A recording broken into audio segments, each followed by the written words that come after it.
Kasi may mga paksa dito sa, lalo sa economics, may mga paksa or may mga salita na mahirap din unawain. Okay? Ang klase natin ay Lunes and Huwebes. We have 3 days in AP, therefore, ang isa niyan ay gugugulin niyo sa bahay. Ako magpapaunawa sa inyo. Ngayon maganda ang panahon natin. Sana walang estudyanteng pagala-gala in the afternoon. Hindi ibig sabihin na half day kayo ngayon. Half day ang klase nyo face to face. Magpara-baralag-balag ka mo sa tinampo. Kung sayin-sayin ka mo makaabot. Tama. Take notabi na ang half day na yan is intended for class hour. Kaya,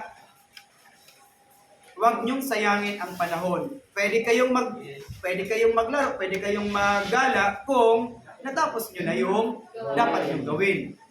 Ang subject natin is 3 days, 2 araw na face-to-face, and then isang modular. Pagka nagbigay ako ng gawain, it is expected also na isasubmit nyo sa tamang panahon. Okay. So paalala lang yan. Another one. Ang grades nyo sa 3rd grading, hindi ako makakapagbigay ng assurance kung tataas ba ng mataas, kung tataas or sigurado bababa. Kasi yung mga kulang nyo sa 1st grading, yung project nyo sa pagtatanim, that is from 1st grading to 4th grading. Ngayon, garo na ikamuki, pakiaram. Yung project that hindi ito supposed to be, kundi project ito, 3rd grading, na yung gagawa tayo ng isang handicraft through garden set. Pero garo na ikamuki nagkukusa na magparamdam sa kong volunteerism, sir, may nakuha kaming goma, tire. Para kamong paramdam sa kuya. So, anong itatao kong points ka? Iyan. Iyan, tinaw ko yan sa Indo, matagal, bago ang 3rd grading period.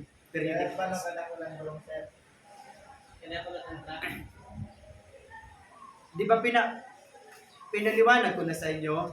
Preferably, yung gulong ng jeep, ng kotse, katulad ng kotse, yung maliit lang, kasi gagawin natin siya mapuan. Then, kung mayroon bang malaki yung gulong na medium na truck, kasi kung sa bus naman, masyado ng malaki. Pero, kung makakapaghanap, as much as possible ay yung size lang ng jeep.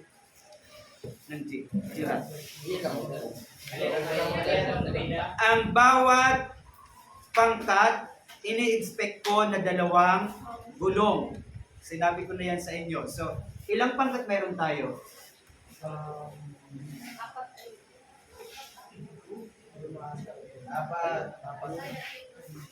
5.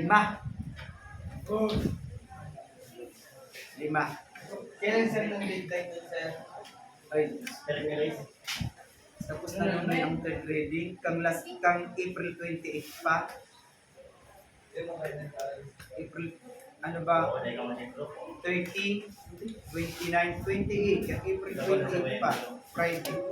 Fourth quarter na lang yun, sir. Bababa ang grade sa atin ngayon. Fourth quarter. Ayun, bababa ang grade sa atin ngayon. Isasama ko. Kasi 2 subject yan sa ESP nyo. O anong grades ibibigay sa inyo ni Ma'am Bully? Gulong. Magagasta tayo niyan yung yung nylon baga na malaki na itatahita para sa tahaw.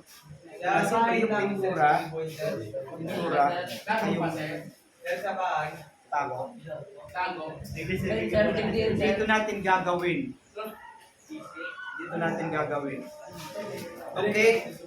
Ang lesson natin is hindi natin natapos yung gusto ko itong ipaliwanag sa inyo ng maayos. Hindi natin natapos yung ugnayan ng kita, pag-iinput at pagkonsumo. Dito sa aklat nyo,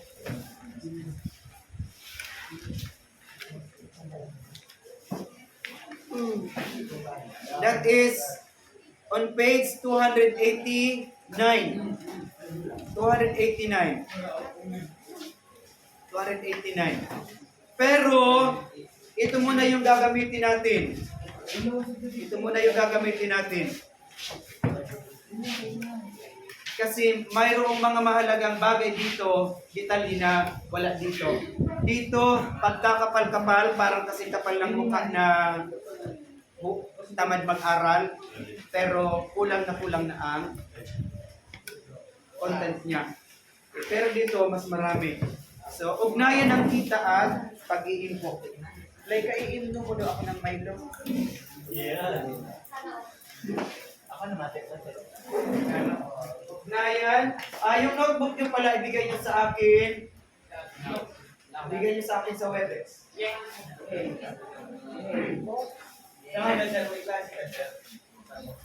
Ugnayan. Martes and Webes Manzana. Pag-biyernes sabi sa inyo. Ano pa naman sa inyo, Mar? Maghapon na pag Monday, sir. Pagka-Lunes, sir, aga. Ang sabihin tapos Miyerkules, hapon. Lunes, Miyerkules, Biyernes. Lunes, Miyerkules. Paghapon, sa Biyernes.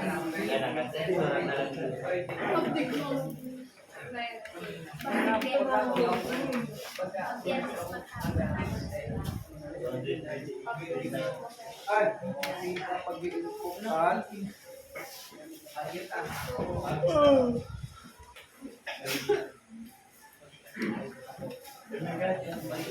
Matapos ng school year, di lamang ang pinahiling na nakaarot kang surat ko, pinakamaliit akong surat digdig. Paano ko iyan kung kaya ko ipagmalaki, ipagmayabang ang sulat ko, na ako ang may pinakamalinis dito ng sulat kamay. With magbuli. Tingnan niyo yung mga sulat kamay ng ilang mga teachers dyan. Yun na lang ang may pagmamayabang, kung hindi nyo pa susuportahan. Bandok daw sa rin sulat. Sa isang ekonomiya, please listen, sa isang ekonomiya na tinatawag na consumer-oriented,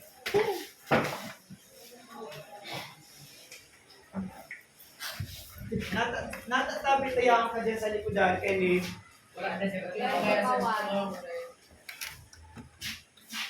Bakit katabi dyan? Go to your proper seat.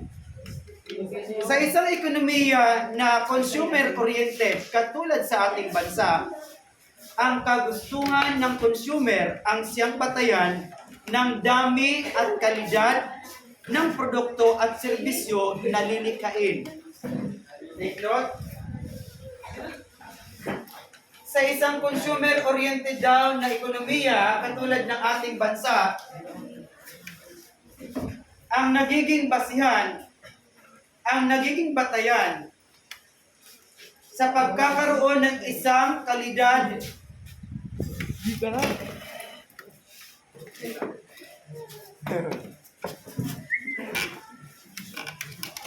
ang nagiging batayan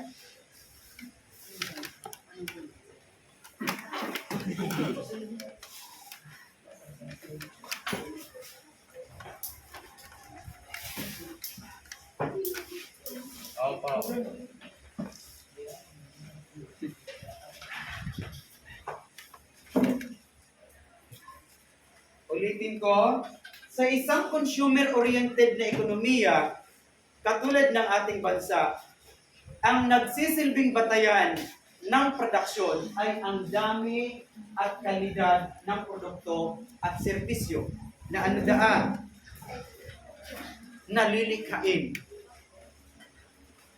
Ano ibig sabihin ng tinatawag natin na consumer-oriented?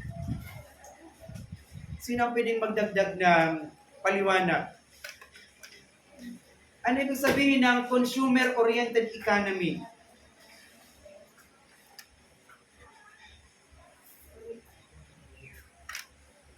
Joseph, nagtataas ng kamay? Ibaba mo ang kamay mo, Joseph. Ano ibig sabihin ng consumer-oriented economy?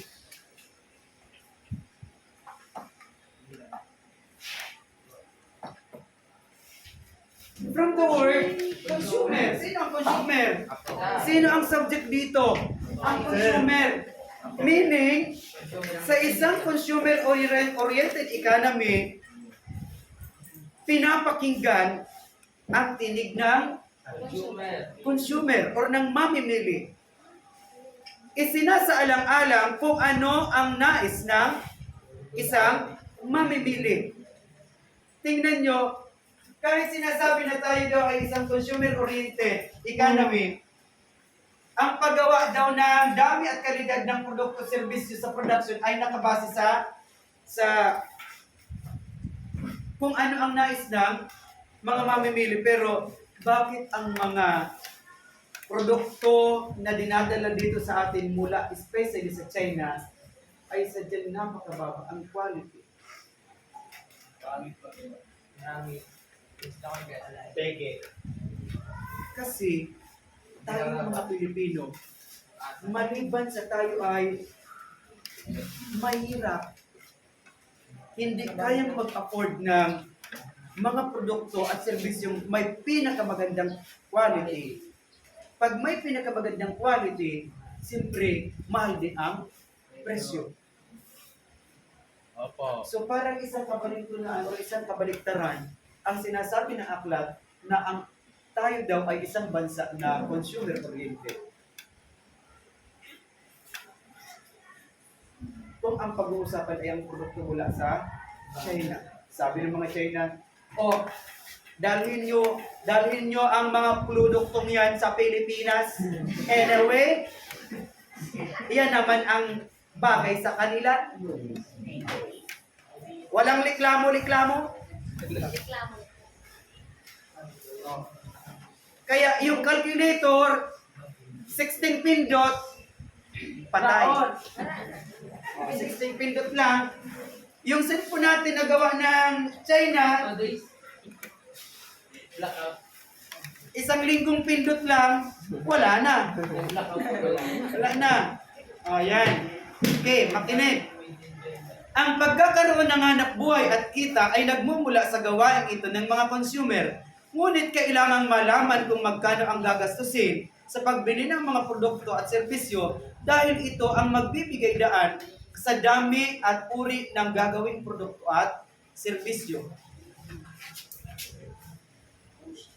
So, sa production, pinagbabasihan ang dami at kalidad ng produkto at serbisyo. Ilan kaya ang pwedeng konsumuhin ng mga Pilipinong ito? Kapag ka nakita sa survey na ang gusto ng mga Pilipino ay produkto di baling mahal, subalit isang di kalidad na produkto, may durability. What is durability? May resistance. May katangian or may kakayahang magamit ng pangmatagalan. Durable means matatag. Sabi ng mga Pilipino, ng nakararaming Pilipino, di balian niya kami mahirap, basta ang gusto namin ay yung produkto may kalidad. So siyempre, pagka nagdala dito yung mga Chinese ng mga produktong basta sana, dahil man ang mabibintahan. Pero ang katotohanan, nako, ukay-ukay pa lang, garo na kita nag-aragawan. Kasi, so dapat itataas din natin ang quality natin. Kasi nakasalalay sa atin yung mga nag-i-import na yan, yung mga nag-i-export na yan, going sa dito sa ating bansa. Nakadepende ang sa indang gadarahong digdi, depende sa kung ano ang kalidad kay Pilipino tigwa. Nakukuha nyo. Pero hindi ko naman sinasabi na ngayang mami, sabi ni sir, kailangan ang mga gamit ko ay signature products. Alam niyo ba ano ibig sabihin ng signature? Mga produkto Laika na may pangalan. Pag may pangalan, natural, quality yan. Pero maging aware tayo aware and beware sa mga imitation. Okay. Meron tayong tinatawag na consumption function.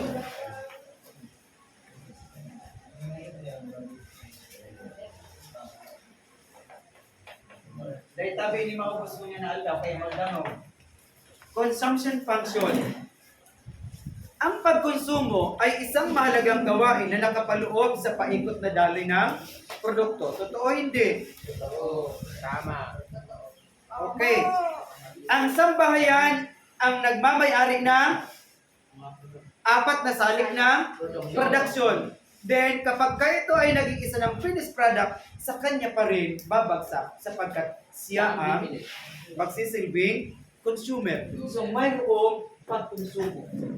Makikita natin dito kung unti-unti natin liliwanagin kung ano ang ugnayan ng tatlong bagay na yan. Ang consumption function ay nagpapakita ng relasyon ng pagkonsumo sa kita.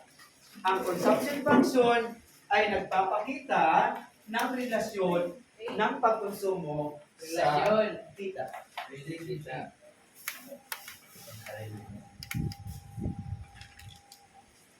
Ano, Joseph? Yeah, pag sinabi natin na consumption function, ito ay nagpapakita ng ng relasyon ng pagkonsumo sa kita. Sa palagay nyo ba, magkaugnay ba ang kita sa gawain ng pagkonsumo? Yes. Sa paanong paraan? Opo. Sa paanong paraan? Paano natin makikita na si kita ay mayroong kaugnayan sa pagkonsumo or vice versa? Rochelle, ang ganda mo ngayong umaga, Rochelle. Kaya mag-recite ka.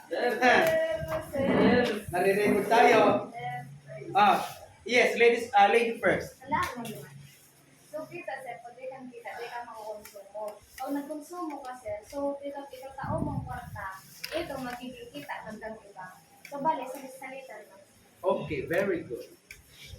Simply as that. What is your idea? So, sir, sa kita. Pag sa kita, sir, pag daw lang kita, mas daw lang konsumo. Tapos pag kita.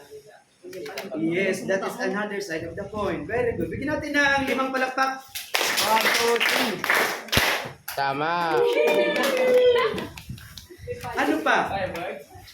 Pag maraming kita, natural tataas ang gawain ng pagkonsumo.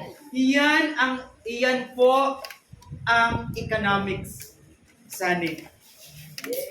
Iyan ang essence ng ating pag-aaral. Na akala nyo, wala lang. Gigising lang tayo sa umaga, maririnig ang butsi-butsi ng nanay natin,